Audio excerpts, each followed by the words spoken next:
राजा हरिश्चंद्र का राज्य बहुत ही समृद्ध और खुशहाल था। उनकी प्रजा और उन्हें देव तुल्य मानती थी, क्योंकि वह हर व्यक्ति के साथ न्याय करते थे और कभी भी असत्य नहीं बोलते थे। उनके राज्य में किसी को कोई कष्ट नहीं था। सभी लोग सुख शांति से जीवन व्यतीत कर रहे थे।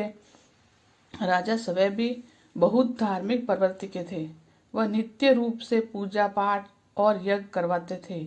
उनका मानना था कि सत्य ही सबसे बड़ा धर्म है और मनुष्य को अपने जीवन में हमेशा सत्य और न्याय के मार्ग पर चलना चाहिए।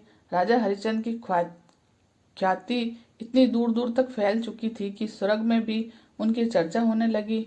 देवताओं के बीच ये प्रश्न उठने लगा कि क्या कोई मनुष्य वास्तव में इतना सत्यनिष्ठ हो सकता है।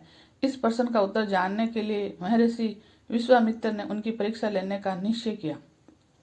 एक दिन ऋषि विश्वामित्र राजा हरिश्चंद्र के दरबार में आए और बोले, हे राजन, आप सत्य और धर्म के मार्ग पर अड़िग रहने वाले महान राजा माने जाते हैं। क्या आप अपनी सत्यनिष्ठा सिद्ध कर सकते हैं?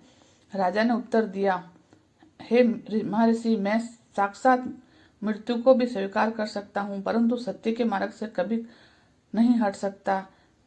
ऋषि विश्वामित्र ने कहा, यदि ऐसा है तो क्या आप मुझे अपना संपूर्ण राज्य दान में दे सकते हैं?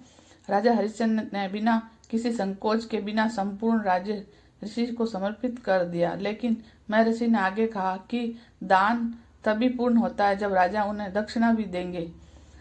जब राजा के पास कुछ भी शेष नहीं था, उन्होंने ऋषि के कुछ समय मांगा ताकि वह दक्षिणा की व्यवस्था कर सके। राजा हरिश्चंद्र ने अपनी पत्नी तारा और पुत्र रोहित्रास के साथ राज्य छोड़ दिया। उसके पास धन का अभाव था, इसीलिए उन्होंने अपनी पत्नी को पुत्र और वाराणसी के एक ब्राह्मण के यहाँ भेज दिया।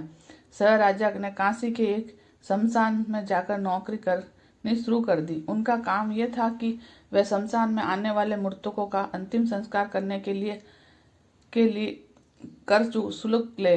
इस बीच उनकी पत्नी तारा ने अपने स्वामी के घर कठिन परिश्रम करना पड़ता था और उनका पुत्र रोहित श्री गुलामी के दुखों को सहन कर रहा था। समय बीतता गया। एक दिन उनका पुत्र रोहित सर गंभीर बीमार ग्रसित हो गया और उचित इलाज न मिलने पर कारण उनकी मृत्यु हो गई। उनकी माँ तारा अत्यंत दुखी हुई और अपने पुत्र के शव को लेकर शमशान पहुंची ताकि उसका अंतिम संस्कार कर सके।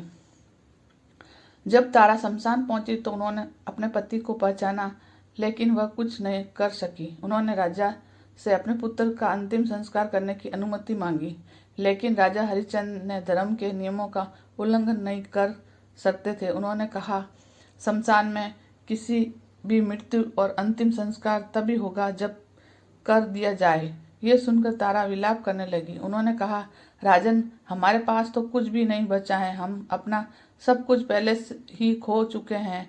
कृपया हमें कर मुझे मुक्त कर दे। राजा ने उत्तर दिया, मैं सहानुभूति को देखता हूँ, परंतु मैं अपने धर्म से विमुख नहीं हो सकता। इस तरह तारा ने अपने शरीर पर पहनी हुई एकमात्र साड़ी का आधा भाग फाड़कर राजा को कर के रूप में देने का प्रयास किया। यह देख स्वर्ग के देवता का हृदय भी द्रवित हो गया। उसी समय देवताओं ने राजा हरिश्चंद्र की परीक्षा समाप्त करने का निश्चय किया।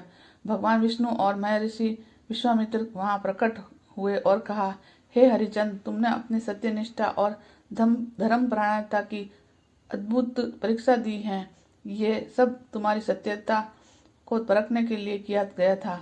अब तुम्हारा कष्ट समाप्त होता है। देवता की कृपा से उनका पुत्र रोहित पुनः जीवित हो गया। महर्षि विश्वामित्र ने उन्हें उनका राज्य लौटा दिया और राजा हरिश्चंद्र अपने परिवार सहित पुनः अयोध्या लौट गए। तो जय कृष्णा भगवान।